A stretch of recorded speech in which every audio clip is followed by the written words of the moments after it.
Hola Julio, Hola, y yo que me creía joven, pero ya no. ¿cómo estás? Muy bien, gracias a Dios. Me alegro mucho. Claro que sos Bueno, joven, la juventud es del espíritu. sí, eso es verdad. Y Lo que además pasa sos es que joven. para la tecnología,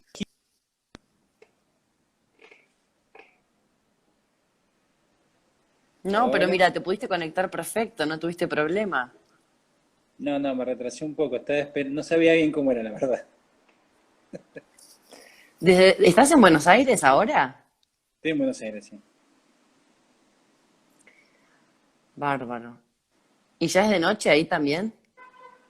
Acá es de noche y está lloviendo hace un buen rato, no sé en Montevideo. Ah, no, todavía no, pero en cualquier momento me parece que se larga.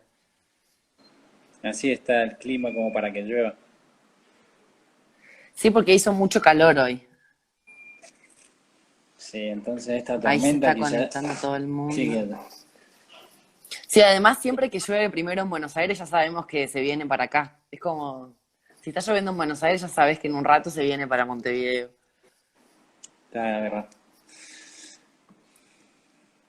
Bueno, y mientras se van conectando las personas, siempre le pedimos a nuestros invitados e invitadas que se presenten brevemente para los que no te conocen. Saben Ok. que te llamas Julio Villavicencio y que sos cura, pero más que eso creo que no. Bueno, Julio Villavicencio, soy sacerdote jesuita, argentino de Mendoza, mendocino. Y bueno, ahora en este momento de mi vida como religioso estoy a cargo del servicio jesuita a migrantes, que es de la provincia argentino-uruguayo, o sea, toca los dos Ujú. países. Es la misma obra, pero toca los dos países con la complejidad que tiene eso, ¿no? Porque son contextos parecidos, pero no iguales. Esas diferencias a veces son sutiles, pero muy importantes. Ujú. Así que ahí estamos aprendiendo, realmente estamos aprendiendo. Pero es un Y desafío interesante. ahí todos te dicen, vamos Julio, todos te saludan. No sé si vos podés ver los comentarios, pero yo los estoy Sí, veo. viendo Son porque mis estoy como cómplices. administradora, creo. Sí, son mis Sí, yo cómplices. voy a ir leyendo preguntas y comentarios que haya de las personas que nos están viendo. Yo nunca fui a Mendoza, pero dicen que es como una de las provincias más lindas de Argentina. Mendoza, ¿Se cortó sí, lo que ahí? pasa es que no voy a hacer, Ahí, sí. ahí, no voy a ser objetivo. Sí. No, pero no Para tenés mí que es la ser más linda de objetivo. La más linda de Para todas, mí es la sí. más linda de Bueno, Argentina, tendremos que ir pero algún porque tengo día. también. Sí, es muy bonita, la verdad que tiene muchas cosas. No tiene mar, porque es una provincia de montaña, pero la montaña es muy majestuosa porque es una de las partes donde la cordillera de los Andes se hace más alta, ¿no? Y el vino de Mendoza Mucha, dicen que es muy bueno. los vinos, justamente por esa combinación Ujú. climática que hay de piedra, desierto, sol y algunos lugares como de oasis, al vino se le da muy bien ahí, sobre todo algunos varietales, el Malbec, y,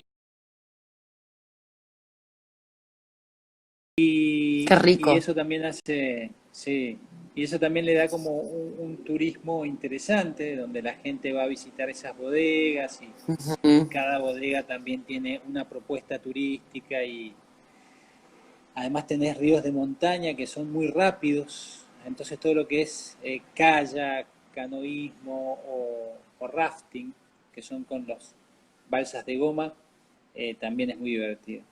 Y bueno, todos esos deportes de montaña que el esquí en invierno, la escalada en roca, hay cosas lindas. Si Dios quiere, cuando pase la pandemia tendremos que ir a Mendoza. O sea, nos tendrías que llevar vos a recorrer tu provincia. Sí, claro que sí, con mucho gusto. Y además, yo creo que es lo de la... No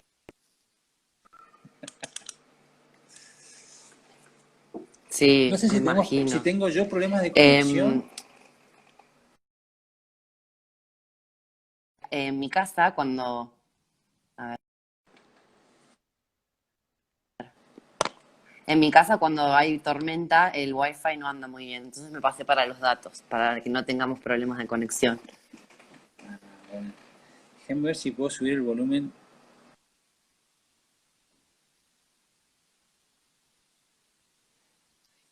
Sí, perfecto.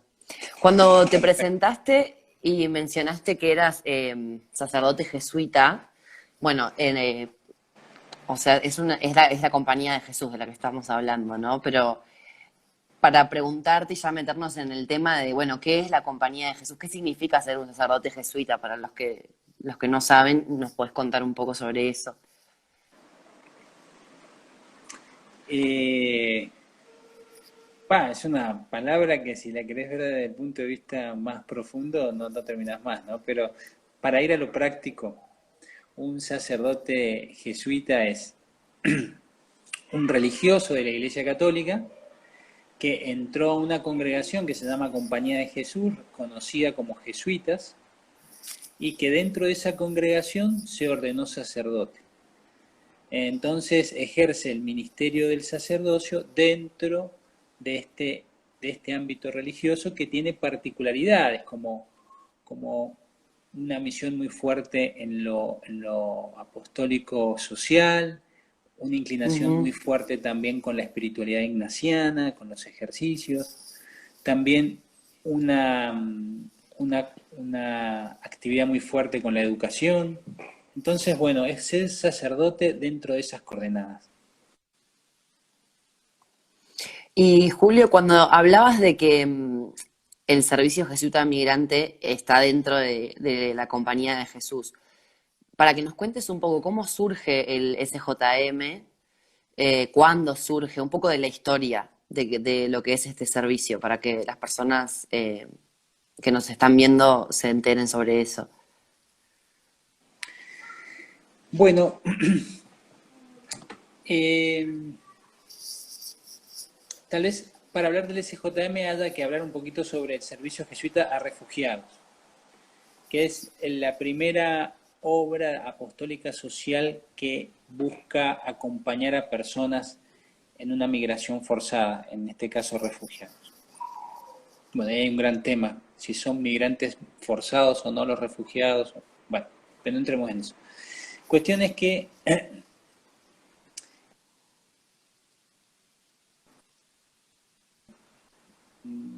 va a visitar a unos compañeros jesuitas en Indochina y descubre en las costas grandes campamentos de personas que habían tenido que huir de su país, Vietnam y alrededores, por todas las consecuencias que había quedado de la guerra de Vietnam. Ujú. Estas personas se las llamaba personas de los botes, porque venían miles y miles en bote. Entonces la gente le llamaba a la gente de los botes, las personas, las boat people. Y empezaron a, toda la costa comenzaron a hacerla campamentos, ¿no? Y los jesuitas de Indochina comienzan a ver así como cuando el padre Arrupe llega y ve eso, se conmociona en el sentido que realmente queda como impresionado. Y empieza a conocer esas historias, las personas. Era el primer encuentro del padre Arrupe con un campamento de refugiados, más o menos de la moderno. Ujú. Y eso hace que cuando él regresa a Roma, convoca una carta y le invita a muchos provinciales, digamos, a jesuitas que eran responsables de otros países, que hay que hacer algo por esta gente, ¿no? Y el padre Arrupe lo ve claramente, hay que hacer algo, y ahí surge el servicio jesuita a refugiados, una obra de la Compañía de Jesús para ayudar a los refugiados. Claro, el origen es y apunta especialmente a los refugiados. En esa época había 16 millones de refugiados, estamos hablando de la década del 80. Actualmente hay casi 79 millones de personas forzadas a migrar. O sea, entre refugiados y no reconocidos como refugiados. Lamentablemente, porque eso quiere decir que algo hemos hecho mal.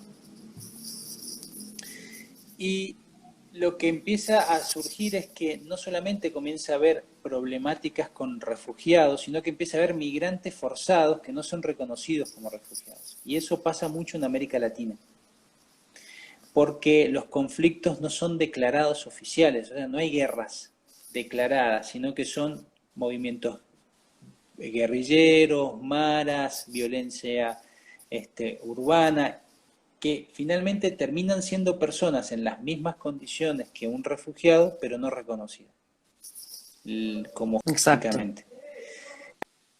Es donde surge en América Latina la necesidad de armar un espacio que no solamente sea refugiados. Y ahí surge el servicio jesuita a migrantes en América Latina, para acompañar todos estos flujos migratorios que no necesariamente eran declarados como refugiados. Se hace un trabajo muy lo que es la frontera de Centroamérica y México, Guatemala, Nicaragua, esa migración hacia Estados Unidos, que tiene que atravesar Honduras, El México. Salvador. Así es. El Triángulo Norte de Centroamérica. Exactamente. Bueno, y ahí comienza este trabajo más bien con el tema del servicio de migrantes. Se va fortaleciendo en Centroamérica y luego va expandiéndose a lo largo de América. Ahora tenés servicios jesuitas migrantes desde Canadá hasta Argentina y Uruguay, que vendría a ser el otro extremo del continente.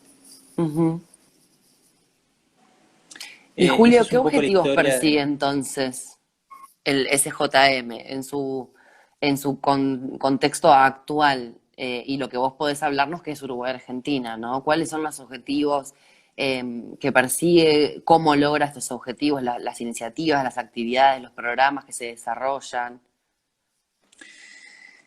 Bueno, el objetivo general del SJM es acompañar, proteger y defender los derechos de las personas migrantes. Y estos derechos de las personas migrantes, que son,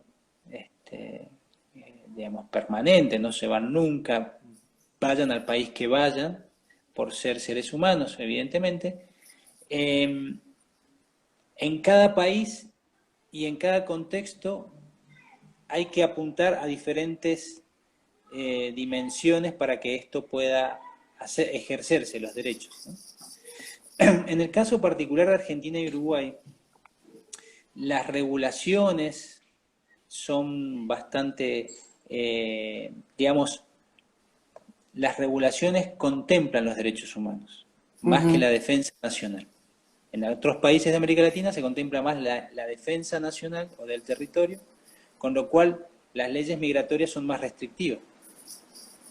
Ahí hay mucho más, digamos, el trabajo se hace de otra manera. Pero tal vez más de incidencia, que tenga que ver con modificación de ciertas estructuras.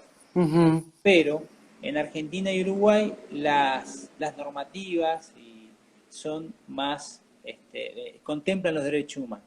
Entonces el trabajo que se hace desde acá es que eso realmente sea efectivo, porque puede estar la normativa en teoría muy bien redactada, pero en los hechos hay que ayudar a que estas personas se integren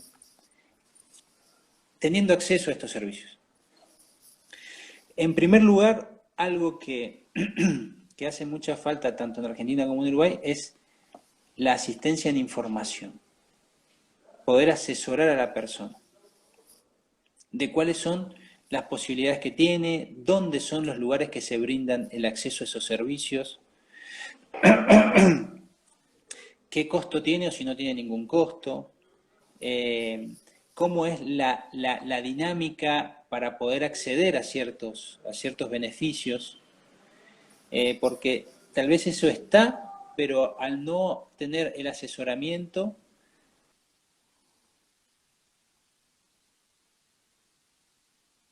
o segundo, quedan en una dimensión que desconocen ciertos elementos y son muy vulnerables a estafas, a explotaciones. Entonces pareciera que es algo muy básico o simple de la información, pero tiene consecuencias si no están bien informados. O sea, las consecuencias pueden ser muy Exacto. graves si la persona no está bien informada. De hecho, hace poco un caso, no en Argentina ni en Uruguay, sino en Chile, donde una centenar de familias intentaron cruzar el desierto de Atacama, que es uno de los desiertos más duros del mundo, más fuertes, más difíciles, y eh, lo hicieron justamente porque no tenían la información correcta. Entonces, personas que aprovecharon esta falta de información le ofrecieron cruzarlos por este desierto cobrándoles $100 a cada uno. Y lo que hicieron fue abandonarlos en el medio de este desierto. ¿Y sobrevivieron esas personas Sí, sí, migrantes sí, sí. o Gracias a Dios la historia tiene un final, eh, digamos, por lo menos no fue un final fatal. Los exacto? encontró un grupo de personas que hacen deporte con motos de cross, Ujú. que cada tanto hacían su actividad en el desierto y ellos empezaron a encontrar familias que estaban debajo de sombras de una piedra o de algo y ahí dieron aviso a las autoridades y los rescatan. Y ellos después cuentan su testimonio, ¿no? Pero entonces lo que Bueno, quiero en decir, realidad más allá de que esto... En Uruguay no, no es algo obviamente tan grave porque nosotros no tenemos climas tan extremos como puede ser el de un desierto, pero en Uruguay justamente esta falta de información de que la ley migratoria uruguaya es de una perspectiva de derechos humanos, ay, creo que se cortó. Ahí sí creo que se cortó. Ahí estoy, Pero ahí con estoy. respecto a lo que vos, sí, ahí volvimos. Con respecto a lo que vos decías, esto de que la falta de información puede tener consecuencias muy graves, en Uruguay pasó que en el Chuy, que es ¿Mm? una localidad en Rocha, desde del lado uruguayo, y en Río Grande do Sul, del lado de Brasil, es en la frontera entre los dos países, justamente porque la información, los migrantes, las personas migrantes no sabían que en Uruguay hay una ley migratoria de perspectiva de derechos que los recibe y los ayuda a regularizar su estatus migratorio y que Uruguay no tiene una política de deportación, o sea, nadie puede ser deportado de Uruguay.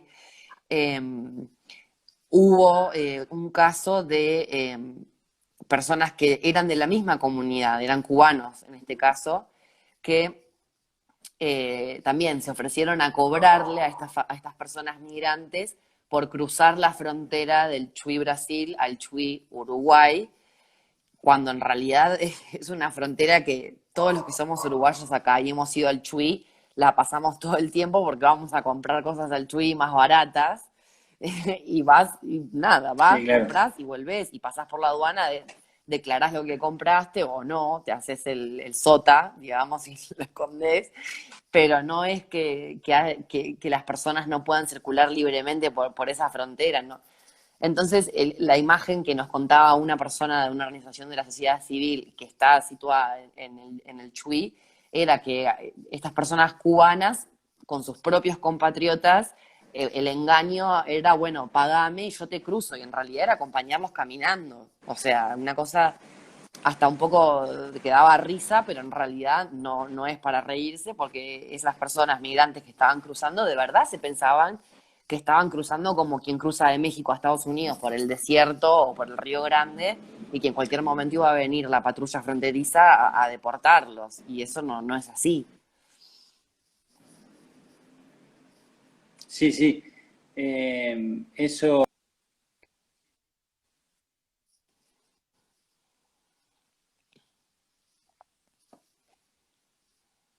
la gente en riesgos muy graves.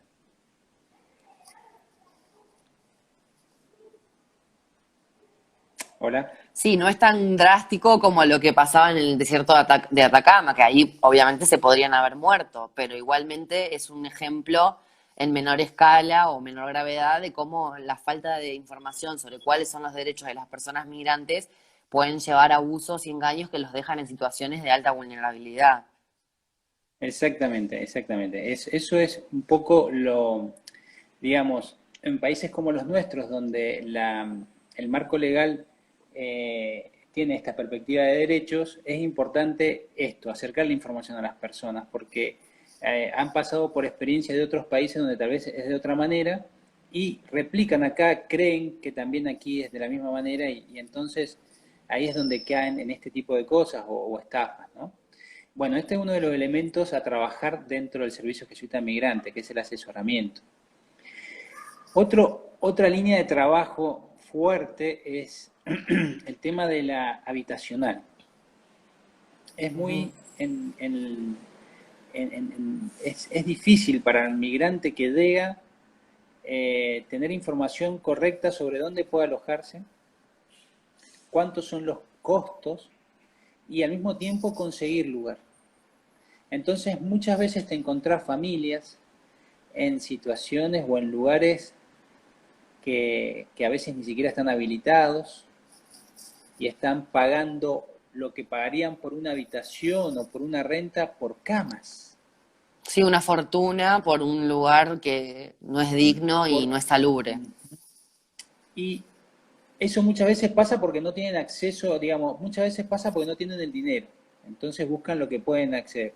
Pero otras veces con trabajo, consiguieron, sacaron su documentación, están haciendo ese proceso de inserción por lo menos administrativo y económico, pero la reglamentación para poder alquilar un lugar también es compleja, en el Sí. sentido de que se necesita un depósito, se necesita una garantía, un bono de sueldo, y son muchas cosas que incluso para un nacional son difíciles, para una Ujú. persona que en otro país, mucho más difícil.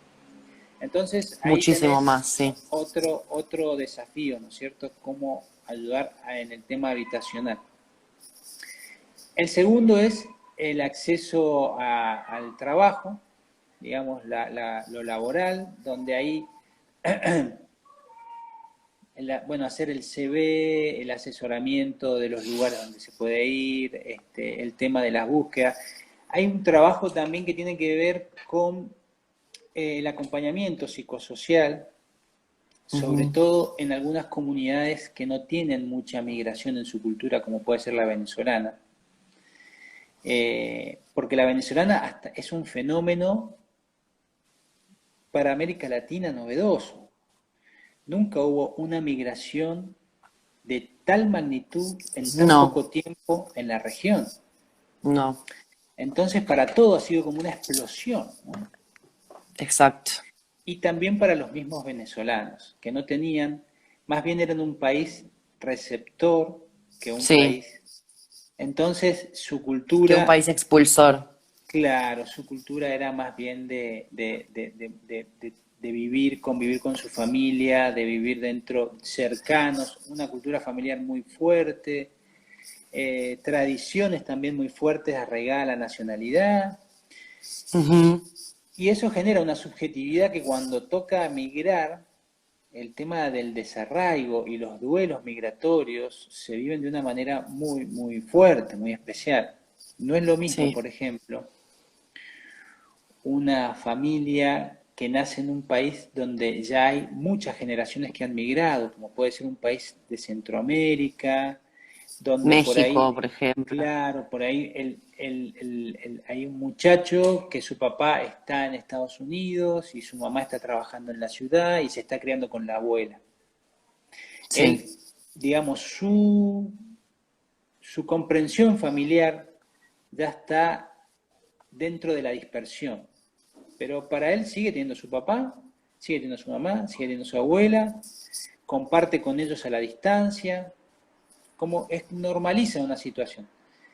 En cambio, para una persona que eso no ha sido su estilo de vida y esto es novedoso, esta dispersión hace como que ya no tenga papá, ya no tenga mamá y ya no tiene mucho sentido tampoco la propia vida, ¿no? Entonces, de repente, Ujú. ese proceso de acompañamiento psicosocial es lo que también ayuda para que encuentren trabajo, porque muchas veces la persona está bloqueada por dentro Sí, y están muy deprimidos. pierde la entrevista de trabajo, o trabaja, pero pierde el trabajo porque no tiene esto, está deprimida o Está angustiada. desganada.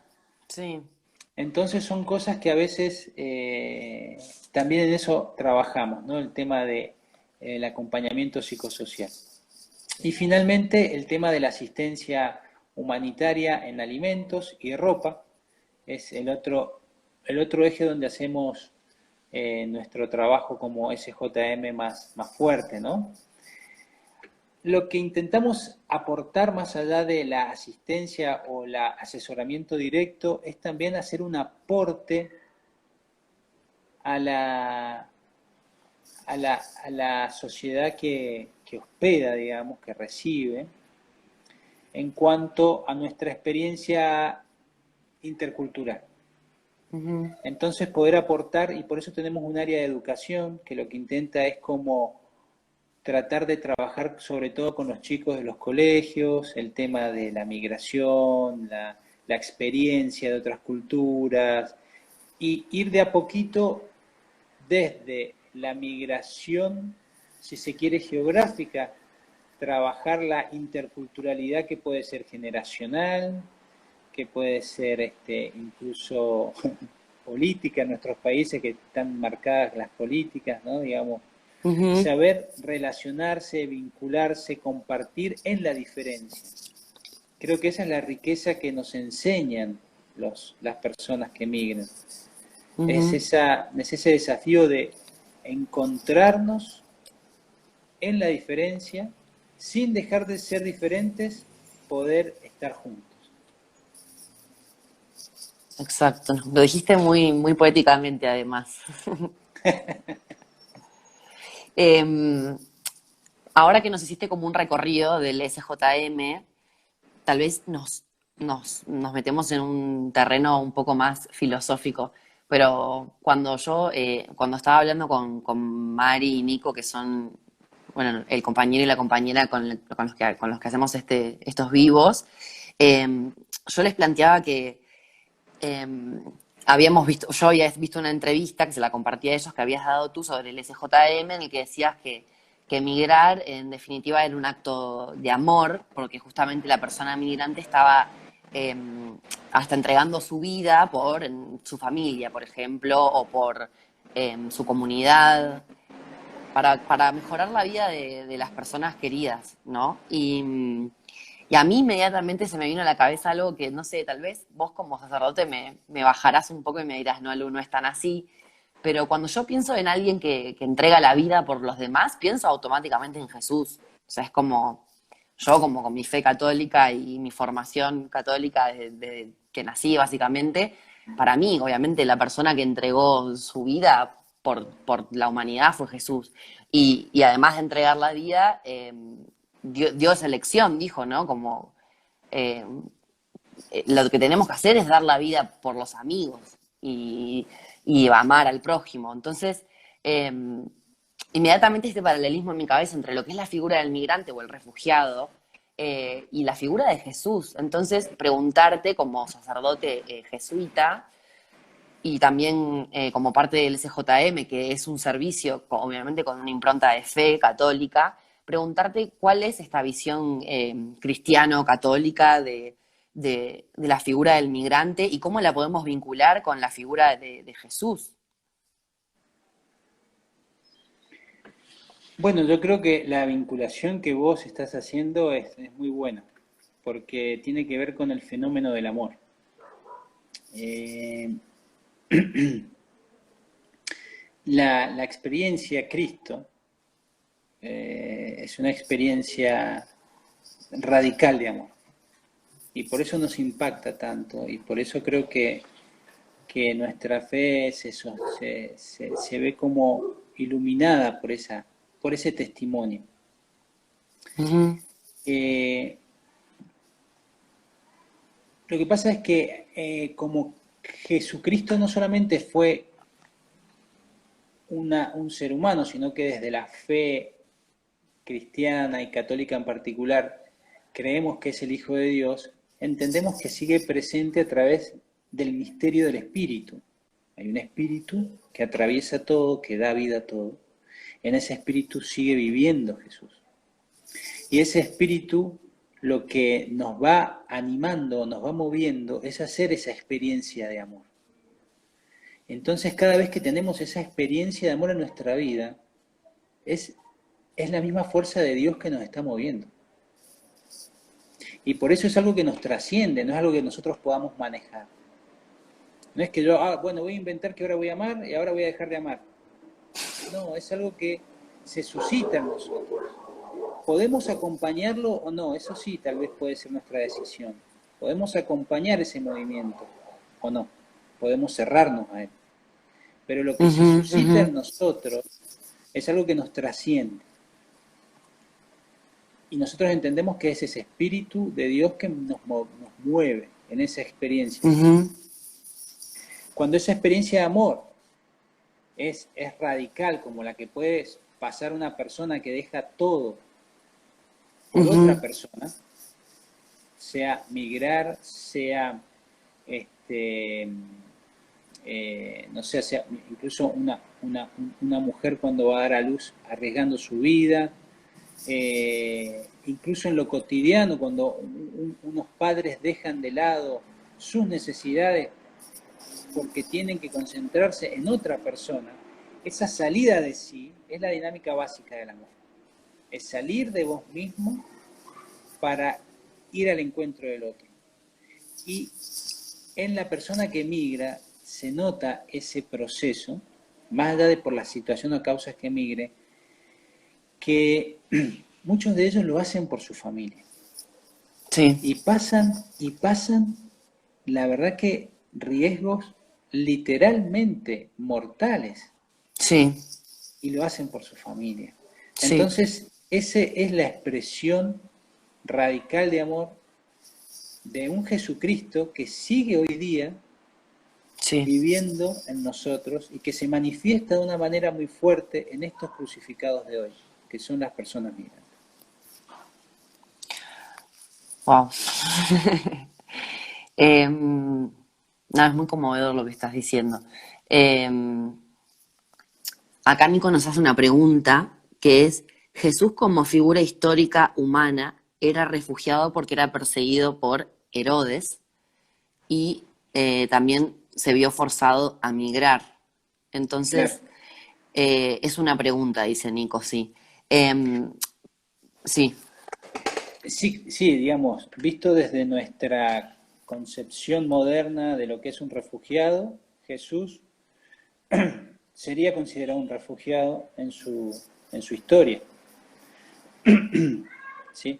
Y Incluso, Julio, otro planteo, ¿no? Que nosotros con Mari y con Nico hacíamos al formular las preguntas, era esta idea de que, bueno, en el norte global sonaba muy fuerte hace un tiempo esta idea de que María y José también fueron como Jesús fue el primer refugiado, ¿no? Porque en realidad nació en Nazaret, en un galpón, en un corralón de animales, y que María se tuvo que escapar prácticamente embarazada con José, y que si no fuera porque alguien los recibió en Nazaret y le dio el espacio para dar a luz, la historia hubiera sido distinta y nada, el mundo hubiera sido diferente, ¿no? Entonces, ¿cómo, si ahora vos obviamente lo ratificás, cómo es posible que una persona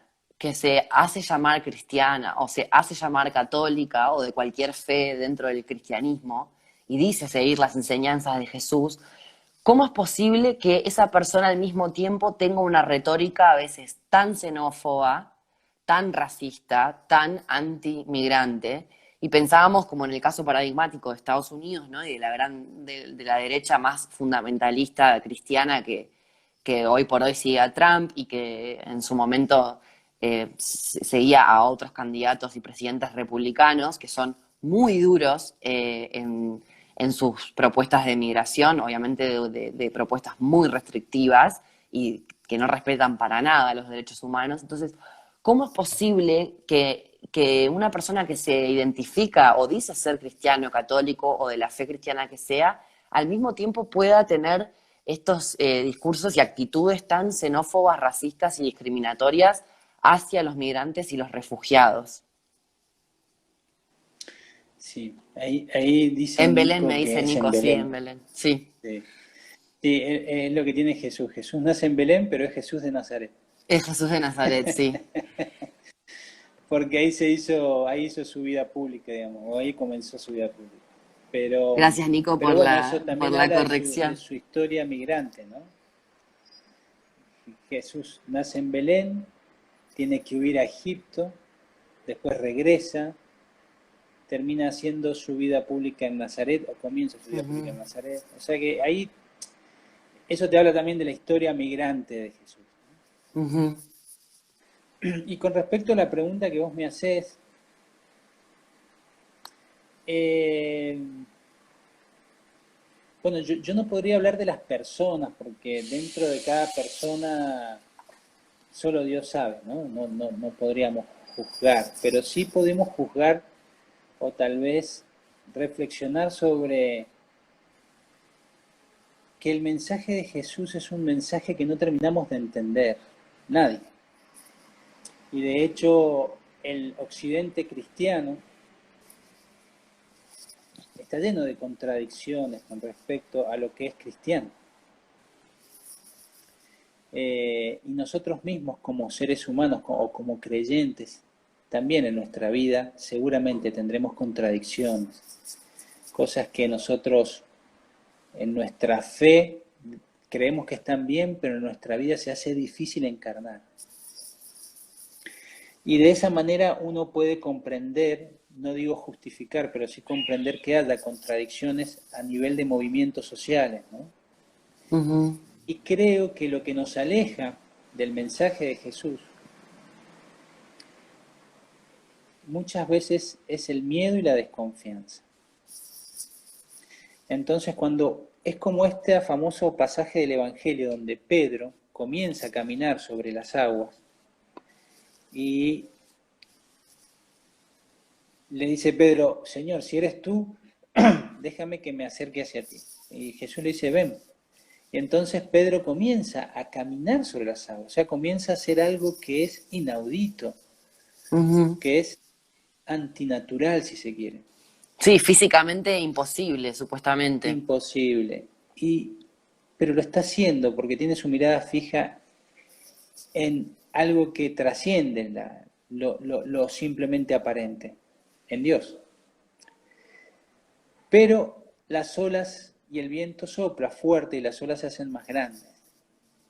Y dice el Evangelio que Pedro miró las olas al alrededor y tuvo miedo. Ujú. Y ahí comienza a hundirse. Entonces, lo que yo quiero remarcar con esto es que muchas veces la experiencia del miedo que nos aleja de nuestra fe es lo que nos hace hundirnos muchas veces en propuestas que se alejan de Dios. Y ciertamente que la migración genera incertidumbre, miedos puede movilizar también, y el hecho no es que no tengas miedo, el hecho es que puedas trascender esos miedos para volver a poner tu fe en ese Dios, Ujú. que te invita a hacer algo que aparentemente es imposible. Entonces, creo que muchas de esas contradicciones nuestras como personas y también como movimientos sociales o posiciones políticas que pueden tener el nombre de cristianas, esas contradicciones vienen por los miedos. Y en el caso de Claro. la migración puede generar miedos, inseguridades. Y eso también es para políticos que no buscan el bien común, sino el beneficio propio, es Ujú. una oportunidad de utilizar la migración como un chivo expiatorio, ¿no? Sí, exacto. Digamos que esa combinación de miedo, aprovechamiento político y una base tal vez de fe que nos une, pero que en el fondo es contradictoria, es, es como un caldo de cultivo, ¿no? Para este tipo de política. Y creo también que algo que mencionabas antes, esto de que a veces que el llamado de Jesús y el llamado hacia trascender uno mismo y avanzar hacia el amor radical siempre está presente, pero que muchas veces nos cerramos a ese llamado. Creo que es parecido a lo que estabas diciendo recién, o es la misma idea, ¿no? Esto de que nos hundimos por el miedo, en este caso que puede generar la migración con esta idea de que, bueno, me pueden sacar el trabajo, eh, voy a perder mis raíces, mi identidad nacional, vamos a perder nuestra idiosincrasia como pueblo, o esta idea de invasión. También esos miedos que de vuelta no están justificados, pero sí los podemos explicar, son también los que a veces nos hacen cerrarnos a ese llamado de Jesús, que como primer migrante o gran migrante y refugiado, nos invita a trascenderlos, ¿no? A ir más allá. El tema es que es difícil, como, no sé, si el llamado de Jesús y el amor radical no llega a esos corazones, imagínate nosotros y nosotras, ¿cómo hacemos para llegar a esos corazones que están cerrados a este movimiento, a este movimiento del espíritu, hacia el amor? Sí, es ciertamente, como decís vos, como muy poético, y con esto no quiero decir que sea algo malo, pero es algo que podemos caer en la tentación de que, bueno, como es poético es algo irrealizable, ¿no? Pero no, el amor es concreto. El Ujú, amor se manifiesta en cosas concretas, se manifiesta en una persona que se sienta a escuchar a otro, se ujú. manifiesta en un Instagram donde hablamos del problema para que otros puedan también conocerlo, se manifiesta en un grupo de personas que dicen, oiga, nosotros estamos trabajando y juntando dinero para poder comprar ropa o comida para personas que vienen de otros países. Digamos, así como hay procesos contradictorios dentro de los creyentes, también hay procesos que son de mucho testimonio también de los creyentes, ¿no? Entonces, siempre hubo dentro del seguimiento de Jesús posiciones encontradas y contradicciones. Siempre. De hecho, las primeras comunidades también tuvieron este conflicto, si Jesucristo vino solo para los judíos o se podía abrir a los pueblos paganos. Y ese fue un gran conflicto que tuvieron las primeras comunidades hasta que comenzaron a entender que el mensaje de Jesús trascendía al pueblo judío, era para todos. Bueno, luego también divisiones que terminaron en iglesias orientales y iglesias romanas, ortodoxas y más, digamos, modernas, digamos. Protestantes. O sea, lo que quiero decirte es que no nos tiene que escandalizar que el mensaje de Jesucristo genere choques, posiciones encontradas y a veces en contradicciones. Exacto. Lo que sí creo que hay que hacer fuerza es en ser testimonio de un amor que se pone en acción y que se pone en acción en cosas concretas. Eso te iba a decir, en hechos y cosas, acciones concretas. Sí, porque si no, no termina de ser un amor, eh, Como platónicos.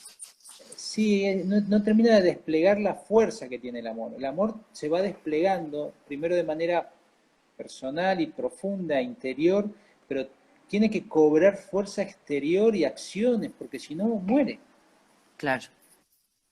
Justo acá Nico está preguntando, dice que él personalmente no entiende la base teológica o bíblica, o qué base teológica o bíblica puede tener la xenofobia, y pregunta si tendremos algún complejo de creernos el pueblo elegido, entre comillas.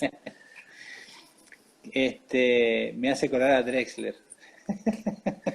Sí, Nico es muy Drexler, es verdad. Bueno, él mismo ha dicho tal vez lo que puede ser como una justificación, entre comillas, porque no lo es, pero de algo que puede caer en la xenofobia y es sentir que hay personas elegidas y otras no, dentro del plan divino. claro, Y eso sí justificaría que hay gente que está adentro y hay gente que está afuera. claro. Y Dios justificaría que nosotros rechacemos a los que están afuera. Porque Él mismo los rechazó porque no los eligió. Entonces esto sí, esta cuestión de que Dios elige un pueblo y a otro no, justificaría desde un punto de vista teológico la xenofobia. Pero por eso el mensaje del Evangelio es tan importante, porque el Evangelio pone luz a todo lo que vino anterior. Y todo lo que tiene que ver con un pueblo elegido tiene que ver con un Antiguo Testamento que se ve Exacto, iluminado por el Evangelio, exacto, donde el pueblo elegido son los hijos e hijas de Dios. exacto. ¿Y Y por quiénes eso son tenemos los una nueva hijos e hijas? alianza, porque se reformula la antigua alianza. Y decís, bueno, a partir de ahora Exactamente. es como, no sé, como que se renueva el contrato, pero se cambian las cláusulas. No sé, al menos eso es lo que creemos nosotros. Es decir, bueno, lo Sí, sí. anterior es la antigua alianza, pero hoy, bueno, en su momento Jesús vino a proponer como una nueva forma, un nuevo vínculo, una nueva forma de entender. Sí, pero eso genera mucho más miedo incluso. Digo, Claro, esto que vos decís que el miedo nos cierra claro. y el amor nos abre, pero la apertura da miedo, ¿no? Y hay que Sí. luchar con muchos demonios ahí. Y nosotros mismos nos da miedo en nuestra vida, abrirnos a personas nuevas a veces, y más cuando uno ha tenido experiencias donde han sido muy dolorosas. Ujú. Volver a abrirte es todo un proceso, es adquirir confianza, es volver a creer en el otro. Sí, Por también es eso, como sentirse cómodo con ser vulnerable, con abrirse a la vulnerabilidad. sí, sí, yo creo que la vulnerabilidad tiene esto, nunca es cómodo, pero justamente Claro. eso tiene un valor. Al no ser cómoda, no te estanca, no te deja en el mismo lugar, te desacomoda. Creo que Sí, hay te que volver a motiva. reconciliarse con ese desacomodo. No es malo. Puede ser doloroso, Y pero Julio, no. pensando en el futuro, porque ya como para ir cerrando, porque Instagram nos corta el tiempo de los vivos, pensando en el futuro, en esto que hablábamos, ¿no? De que el amor se manifiesta en acciones y hechos concretos, y pensando en el futuro de SJM, el Servicio de Jesuita a Migrantes, ¿cuáles te parece que son los desafíos de aquí en más, pensando en nuestra región, en Uruguay y en Argentina, con respecto bueno, a la misión del SJM, a las comunidades migrantes que sirve?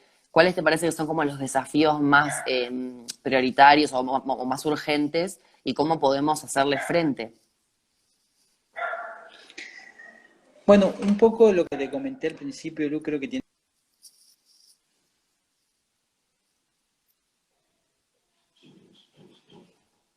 ya el Estado brinda a través del asesoramiento y la información. Lo segundo es las búsquedas de integración. Las búsquedas de integración tienen que ver generalmente con 5 elementos, que es casa, trabajo, salud, educación y documentación. En nuestros países, gracias a Dios, casi todos esos elementos son accesibles, pero siempre tienen ciertas complejidades, que es donde ahí podemos nosotros hacer la diferencia. Luego viene que cuando eso no se accede o la situación de la persona tiene, por ejemplo, esta cuestión del duelo migratorio no acompañado y Ujú. puede caer en una depresión o angustia por el duelo, el acompañamiento que nosotros hacemos creo que ayuda y es algo que es un desafío. Pero mirando un poco desde la perspectiva futura y teniendo en cuenta el contexto de la pandemia, hay una posibilidad, yo no digo que sea cierta, pero hay una posibilidad de que Uruguay en particular sea considerado un nuevo país de destino, sobre todo para el flujo migratorio venezolano. Si bien Claro, ya lo es, pero puede crecer. ¿Y por qué? Primero, por las acceso a la documentación. Segundo, por la estabilidad económica que tiene en la región. Aunque es un país que tiene un nivel de vida alto y eso significa que es caro para Ujú. vivir para muchas otras Sí. personas, tiene una estabilidad que permite proyectarse, sobre todo para un perfil de Ujú. migrante. Y lo tercero es que desde el punto de vista de la salud pública ha sido el país menos golpeado Ujú. en la región, más allá de que Sí. ahora haya algún rebrote y estén otra vez Ujú. en prevención, pero a comparación del resto de los países de América Latina, ha sido el país que la, y mejor se cuidó de esta pandemia. Entonces, estas características, lo económico, lo administrativo y la salud, hacen que Uruguay pueda ser, cuando las fronteras comiencen a dinamizarse, un lugar donde tenemos que estar atentos y preparados para recibir a muchas personas que van a necesitar que las asesoremos, las guiemos y las asistamos. Justamente Nico preguntaba, y creo que con eso podemos cerrar con una invitación, de si el Servicio Jesuita Migrantes recibe voluntarios y cómo las personas que quieran eh, conocer más sobre el SJM o tal vez ofrecerse y voluntariar su tiempo y su dedicación, si lo pueden hacer. Sí, claro que sí. El SJM en Montevideo está ubicado en dos parroquias donde hace la atención a las personas. Está en la parroquia Sagrado Corazón, más conocida como Seminario, y en la parroquia San Ignacio. Las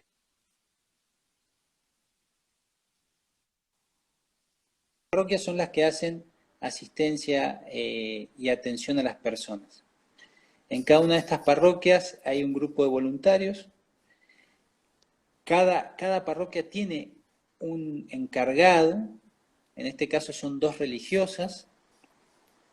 La hermana Consolación está en San Ignacio y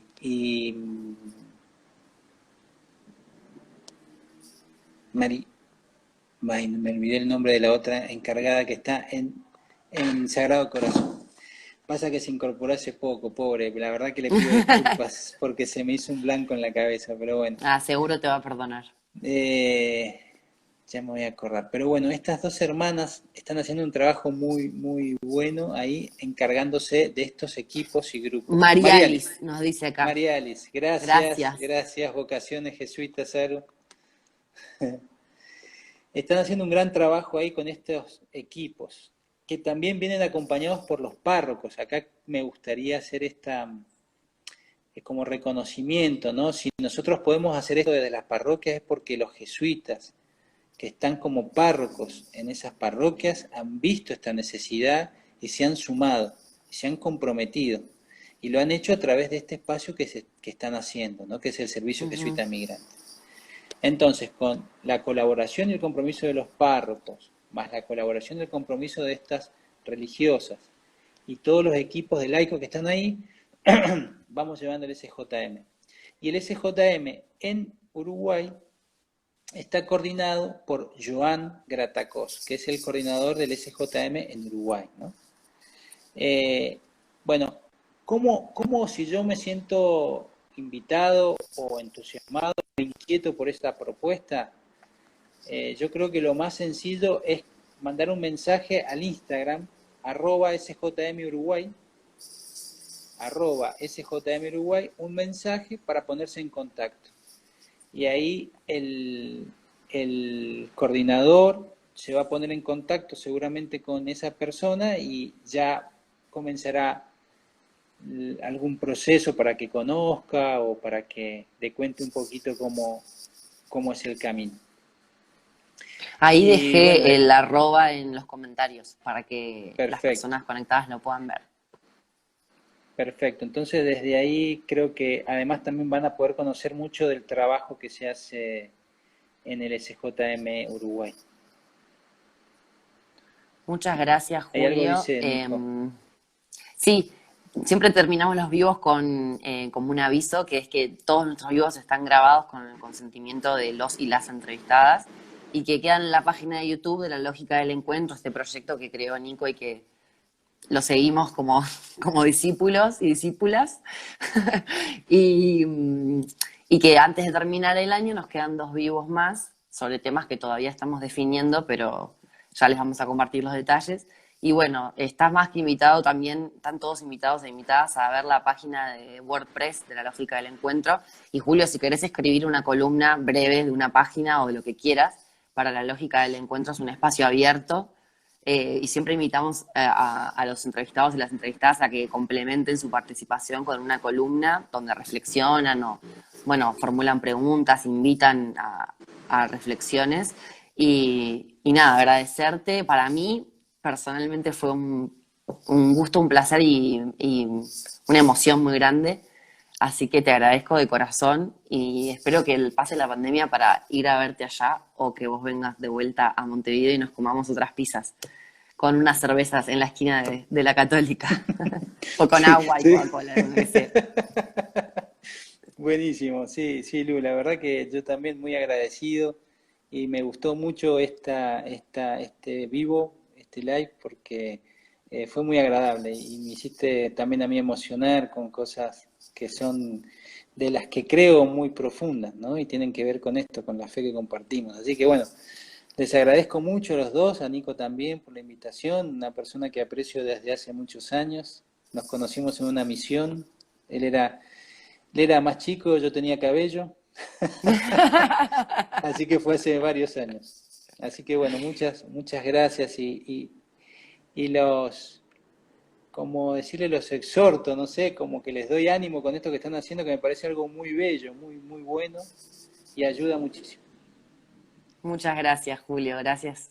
Un beso para todos y todas y que tengas buenas noches. Chao, nos vemos. Chao.